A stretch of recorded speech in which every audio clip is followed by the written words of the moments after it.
Namo Shakyamuni Buddha. So today we continue to discuss about the April class that relate to the reaction, and in the reaction we study about no killing. Last time we talked about the sufferings that animals has gone through because we consume their flesh, and especially nowadays they have the meat industry that produce uh, millions and millions of them so that we can consume. So uh, let me continue to discuss about that matter. And of course, our concern for the environment, and as well as the sufferings of animals. So nowadays, there's some what we call fake meats, like beyond meat and impossible food. They produce some kind of fake meats that people can use instead of consuming the real meat. And so let me show you some video clips that relate to the fake meats beyond meat, so that you can see whether it's beneficial for them to consume those type of meat or not. Let me turn on. Okay.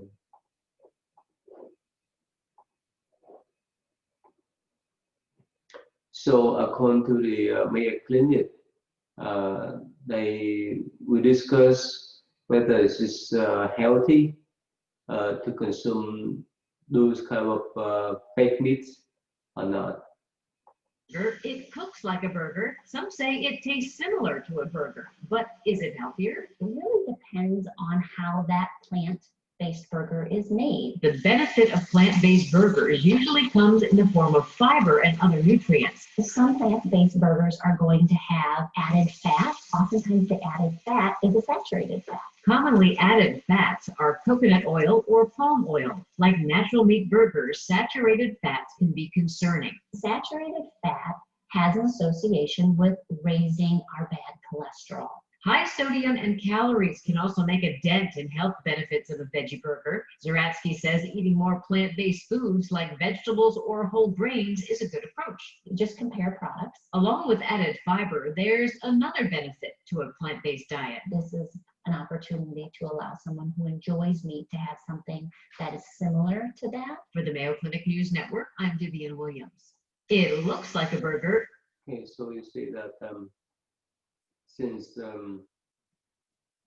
our concern for the environment, our concern for deforestation, plus the suffering of animals, some people nowadays they switch from consuming meat into this beyond meat or impossible meat that's based on the plants to produce this kind of fake meats that may have the same taste as the real one, but instead of meat, they use the plant um, meat as a substitution for them to enjoy. So again, according to this lady, she mentioned as well as this have some kind of saturated fat. this is maybe concerned. But if they just use the natural oil, like coconut oil and so forth, it should be healthy. So this is not a video clips. I want to show you about nowadays. They want to produce what they call 3D printed meat. I mean the fake meat product.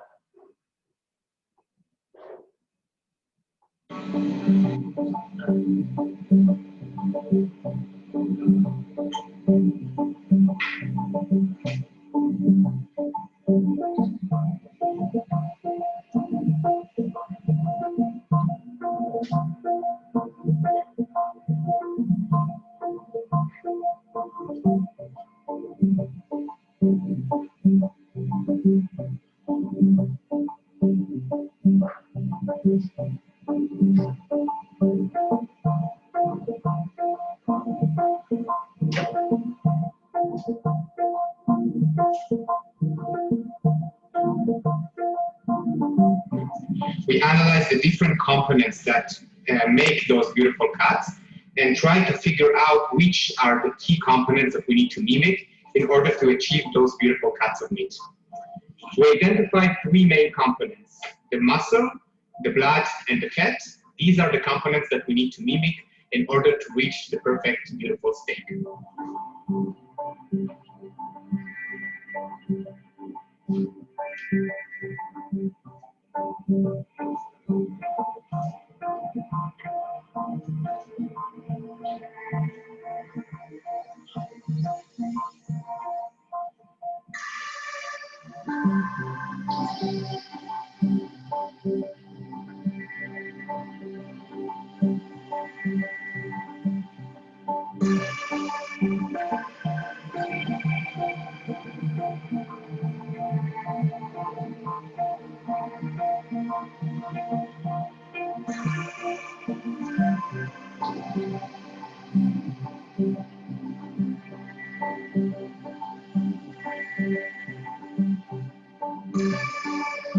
Our technology can create whole muscle cuts just as a cow can produce that in a much more efficient way with a lower cost, and of course it's much better for the environment.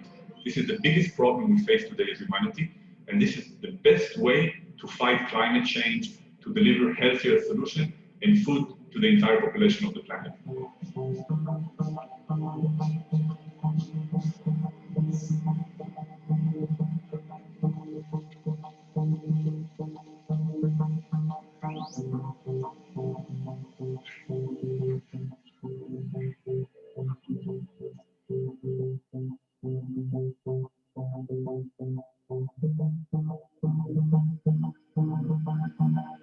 So these are the meat, the technique beyond meat, impossible meat, and now the 3D printing. We can do the entire cow, not only one part of the cow. Steak, roast, slow cooking, grilling, everything that an animal can do, we want to do the same or even better. We want to work with more and more chefs around the world, more and more meat distributors, and we don't see a reason that this can't be in the table of everybody in every country around the world.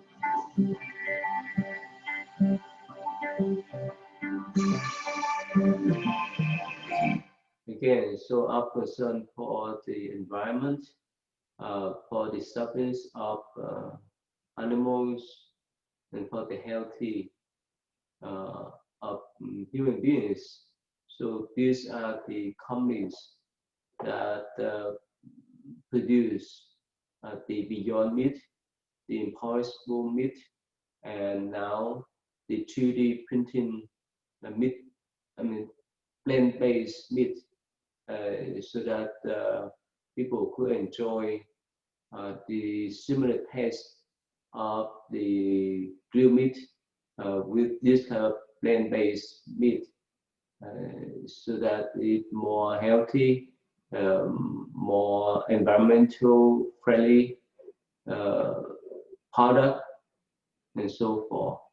So again, this kind of product is getting popular, and nowadays more and more people are aware of the environmental problems, the deforestation, the suffering of animals, plus the health issues.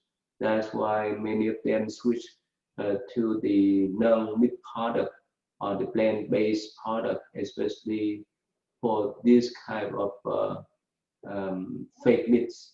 And of course, for the Buddhists, especially the one that have made the vows to walk on the Buddhist path, or to take the Buddhist precept in one of the minor Buddhist precepts.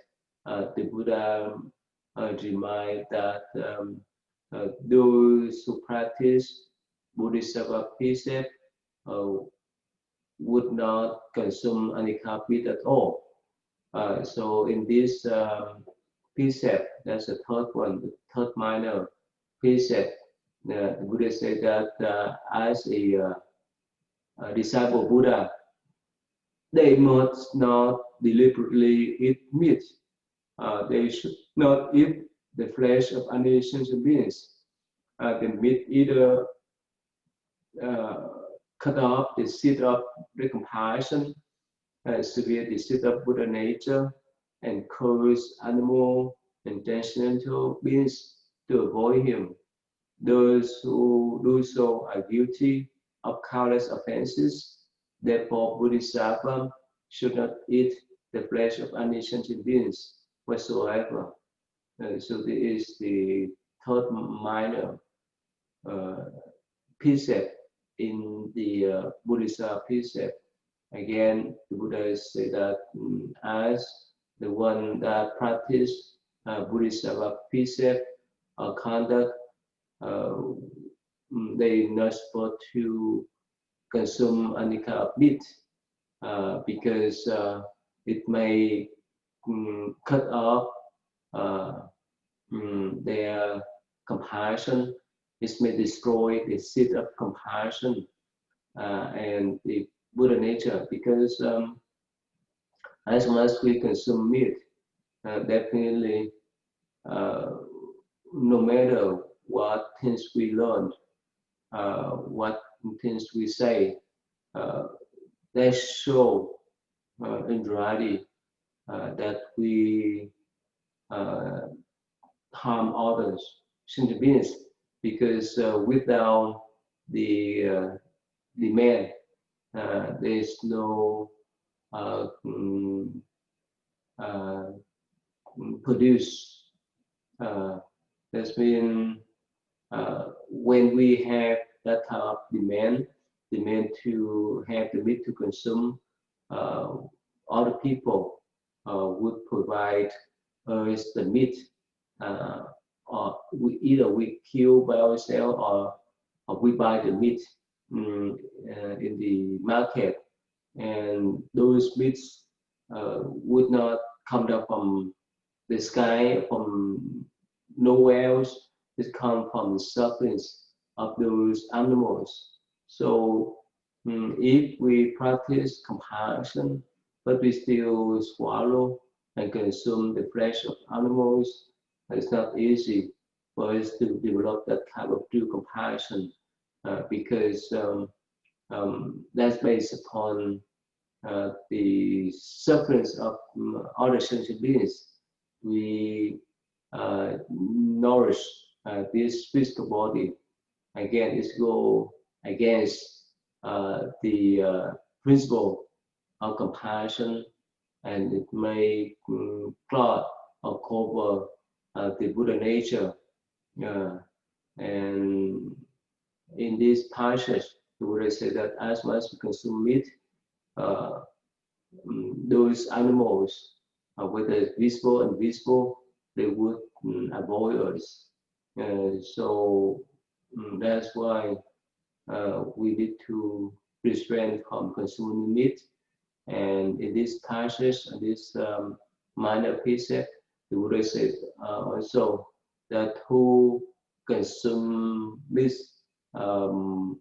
may be guilty of countless offenses, because as much as we consume the flesh of animals, either we would kill those animals by ourselves, or encourage other people to kill, or because of our demand, other people will supply for us those meat.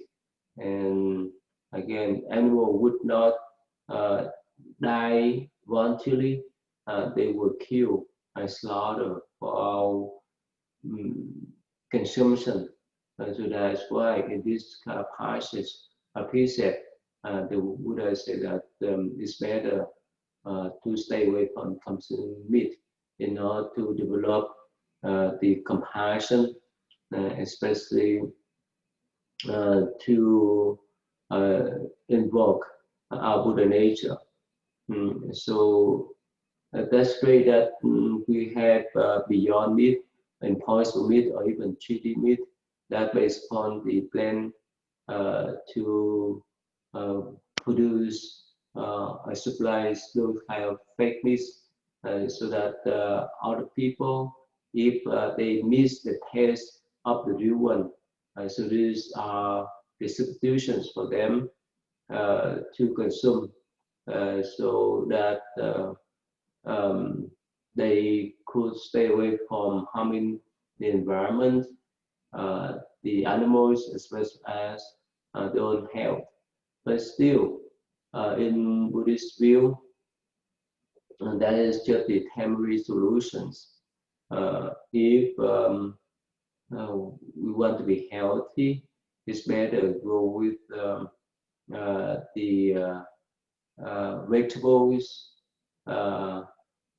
the rice, wheat, and so forth, instead of consuming those kind of fake meats. But again, at first, for those who get used of consuming steak, meat, and so forth, so these are the temporary solution for them to stay away from those real meat for a while, until they recognize that maybe it's not necessary to consume this kind of fake meat, and with that type of recognition, they would move on to the next step, is to consume vegetables, rice, and so forth.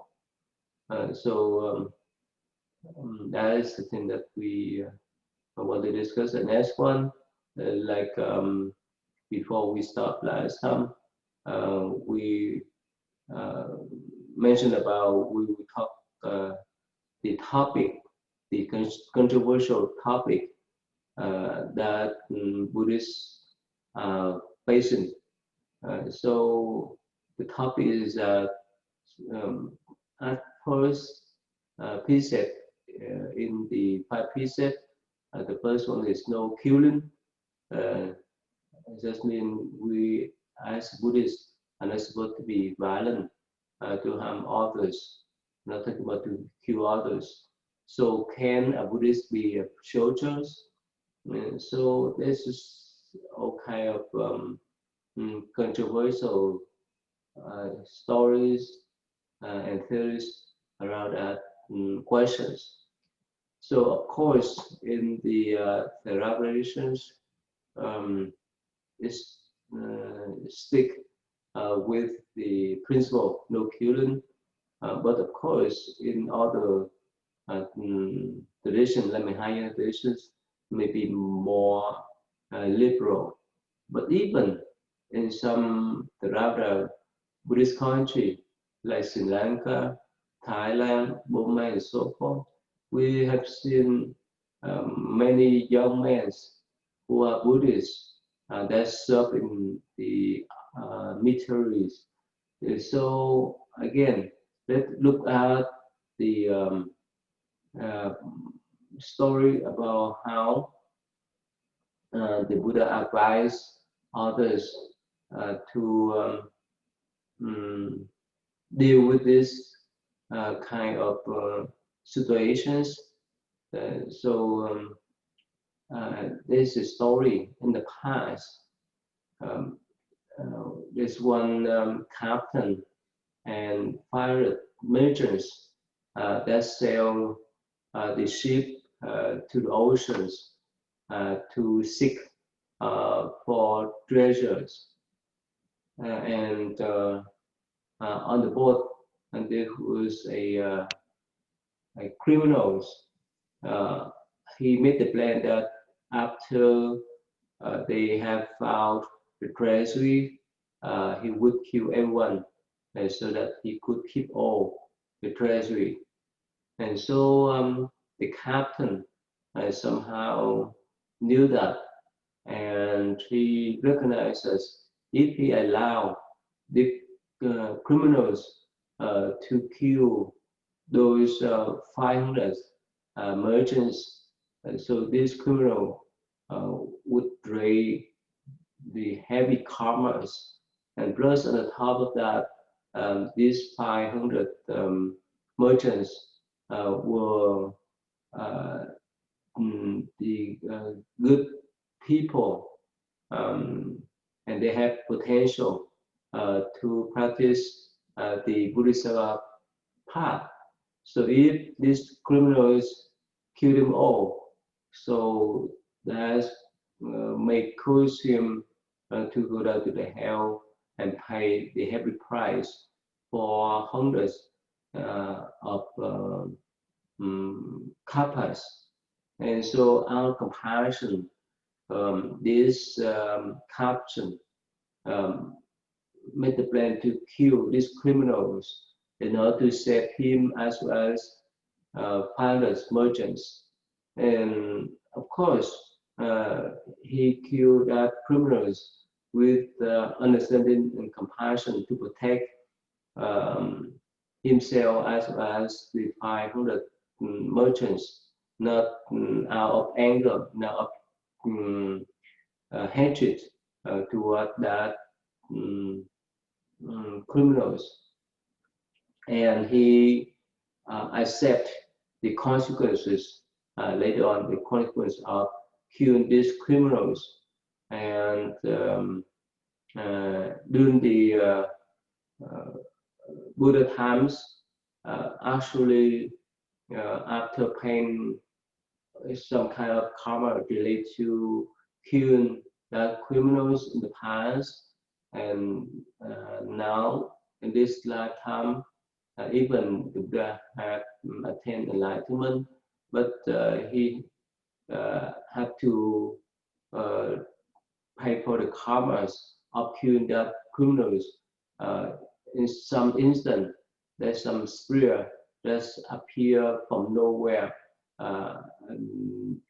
to peel out the Buddha feet, and that is because of the Buddha karma that he had created in the past by killing that criminals. Again, in Buddhist view, depend upon the situations that someone could make some kind of adjustment, make some kind of flexibilities that how to deal with this kind of situation. And if in the case that they protect their families, their relatives, friends, communities, nations, in Buddhist view, especially during Buddha times, when a general asked Buddha whether he can still keep the army to protect his people, so Buddha replied partially. So he said, yes, for those are supposed to be punished, you should punish them. But you have to remain compassionate and peaceful when you punish those criminals, and because they create the karmas, that karma come back to them. And so as generals, or even later on the Buddha applies some kings as kings, because they have responsibilities to protect the innocent people. So whoever create the crimes, they need to be punished by law. But as the leaders, head of the countries, they are not supposed to generate any kind of hatred toward those criminals. So again, with the story of the Buddha in the past, we say that at first he recognized the criminals that want to kill his friends. That's why he stepped out to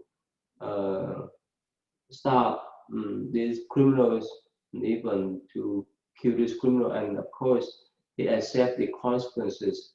And in some next lives, so he had to endure that type of killing karma that he has during the past. But again, because of compassion to protect those pirates, merchants, as well as the criminals, that's why the Buddha in the past did that. And so come back as a Buddhist. Again, there's no sutra that say Buddhists cannot be soldier, because Buddhism talk about duality, not based on theories.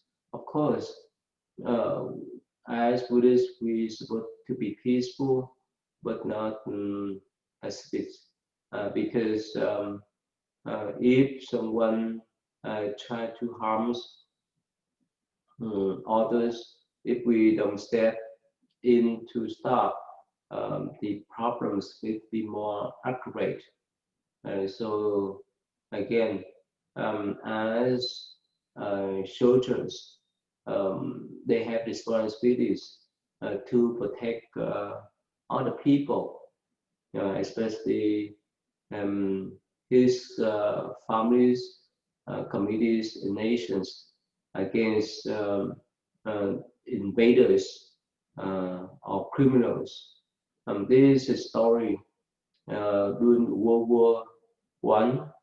Is a Italian soldiers saw a young and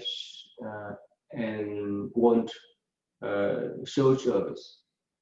So out of sympathy, this Italian soldier did not shoot that wounded German soldiers, but it turned out, according to the story, that young German soldiers were Hitler, and of course he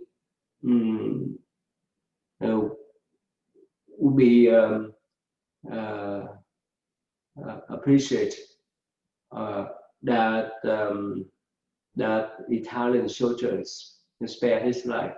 But again, a million people later on recognized, because of that type of setting, that young German soldier later on became the head of state. That's been Hitler, that during World War II, and that caused million people die. So again, according to the Buddhist views, that as long as we don't kill or harm our people, our hatred, as well as we defend ourselves to protect ourselves and others, we can say that's justified. But still, we have to accept the consequences. And so again, for the monastic Buddhists, as monks and nuns, definitely we would not involve in those kind of war. We're not supposed to engage in any kind of fighting, but for the lay people, that's their choice. But again, as long as they step into military, they need to recognize their responsibility when they deal with other people, especially when they carry guns, weapons. They have to be aware of those responsibilities.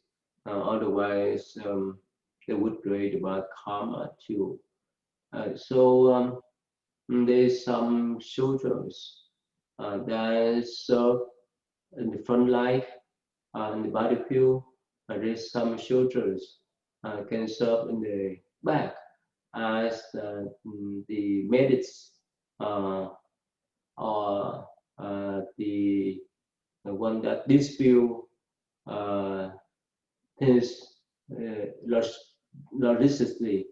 And so, especially for the nurses or the doctors or the medics, they could help others, soldiers, whether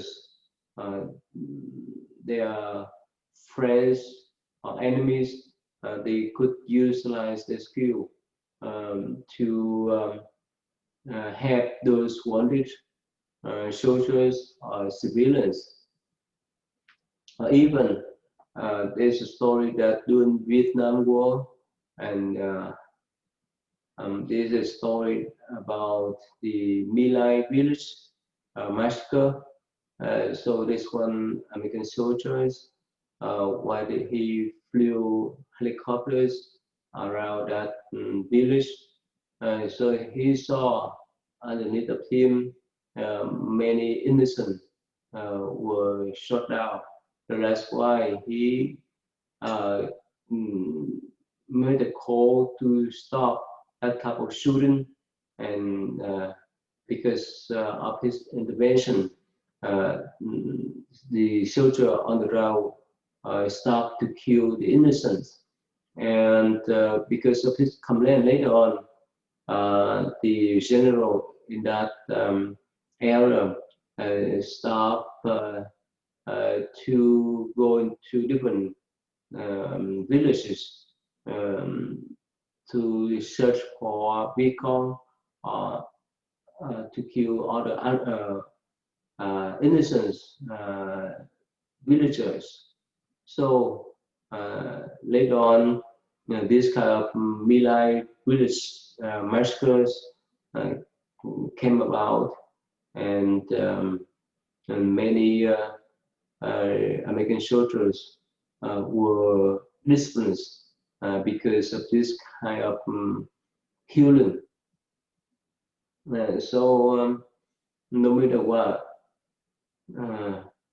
as long as a Buddhist recognize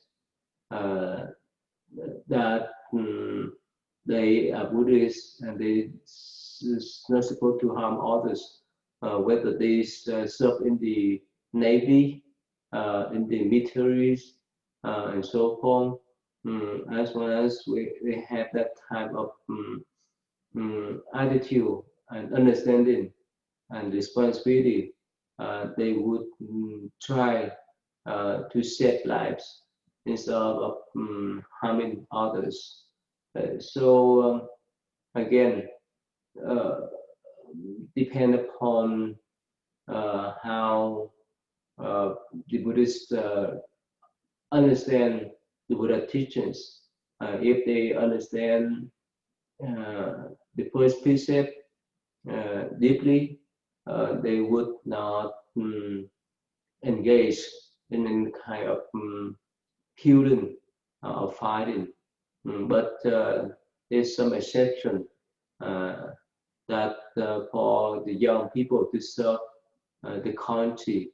So of course for them it's no choice at all, but still they need to be responsible when they handle the weapons on their hand. And if they misuse the weapons, definitely sooner or later we have to pay the consequences. But if they know that instead of um, letting the invaders or criminals to harm their people, they would use some means, even on the surface it's violence, but that means can stop those invaders and animals or the criminals to create the bad karma is more worthy. Again, during World War II, without the Allied soldiers and armies, uh, the Nazi would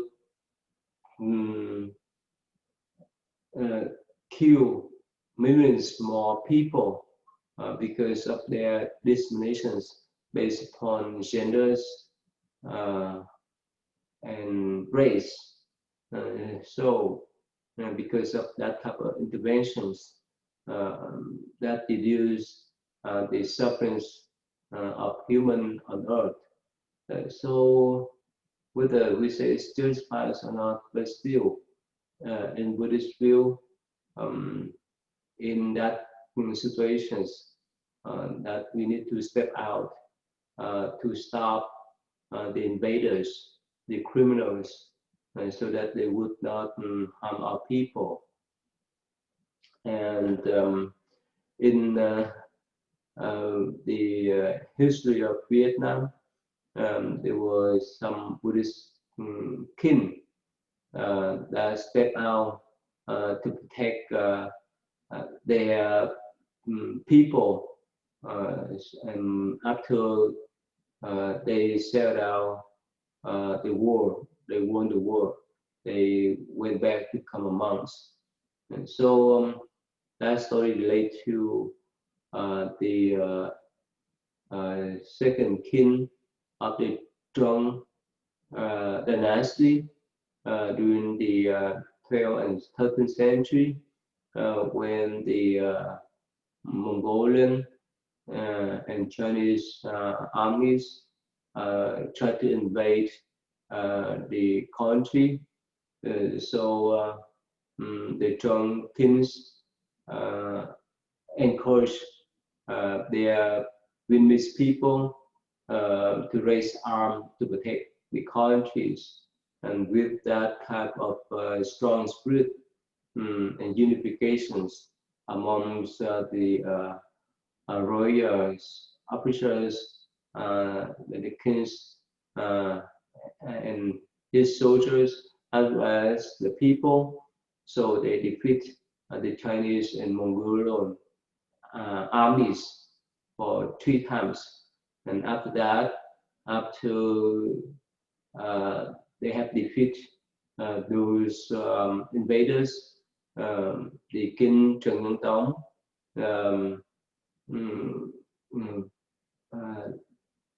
gave up the throne to become a Zen master at Yên Tử mountain, and later on he established a branch of the Zen traditions, what we call the Trúc Lâm Yên Tử Zen traditions, that still prevalence in modern age. So without raising arms to protect the country and people from invaders, probably more people would be suffer because of those invaders.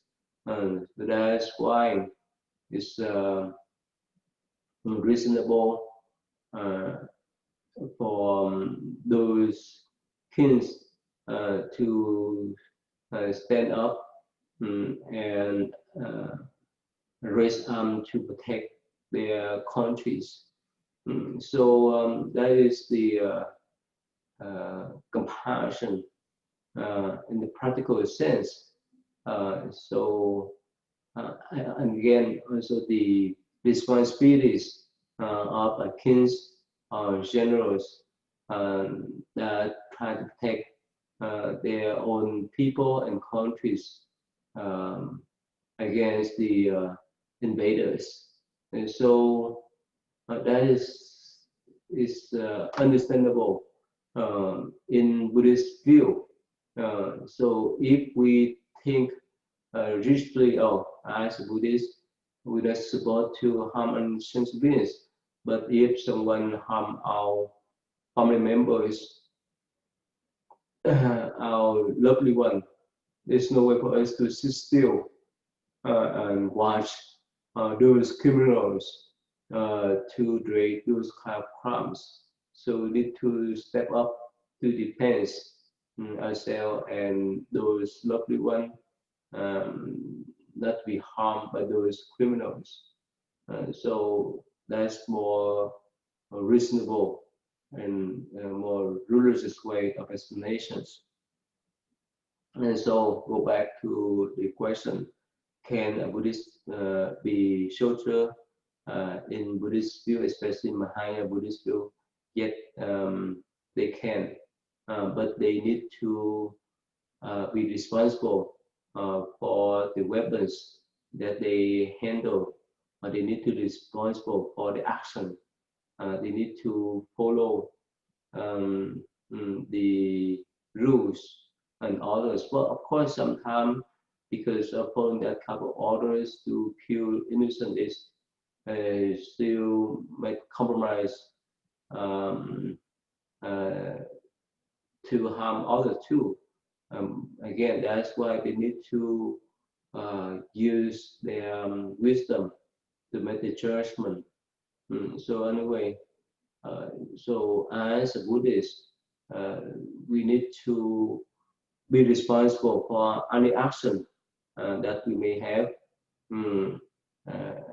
when it's time to take arms to protect the country, especially for young Buddhists. That is their responsibility to protect their country and people, but they have to do or fulfill that responsibility in the compassionate way, in the understandable way, a reasonable way. Otherwise, even in modern age standard, they may violate the laws of countries. And again, we see there's many soldiers who serve in the United Nations peacekeeper to have sailed out all kind of conflicts in some area around the world. And this is more meaningful. And again, the position is so much important than the intention of those soldiers. And if they have intention to keep the peace among others, as well as they present them, if they have intention to protect the innocent people from criminals, from invaders, in Buddhist view, there's nothing wrong with that. But the other things we need to concern is someone take advantage on the weapons, on their positions to harm others. So that's the next items that I'm going to talk about on storing deadly weapons. That's in the Bodhisattva precept, and this just belongs to one of the minor precepts. So they say that a disciple Buddha should not store and weapons, such as knives, clubs, bow, arrows, spear, axes, or the other weapons. Nor may they keep nets, traps, or nature devices used in destroy life. So again, as a Buddhist, especially the one that practice Buddhist path and conduct, they're not supposed to store those type of weapons. Let me stop here today, and next time I can discuss further. Nam Mô Sakamni Buddha. See you then.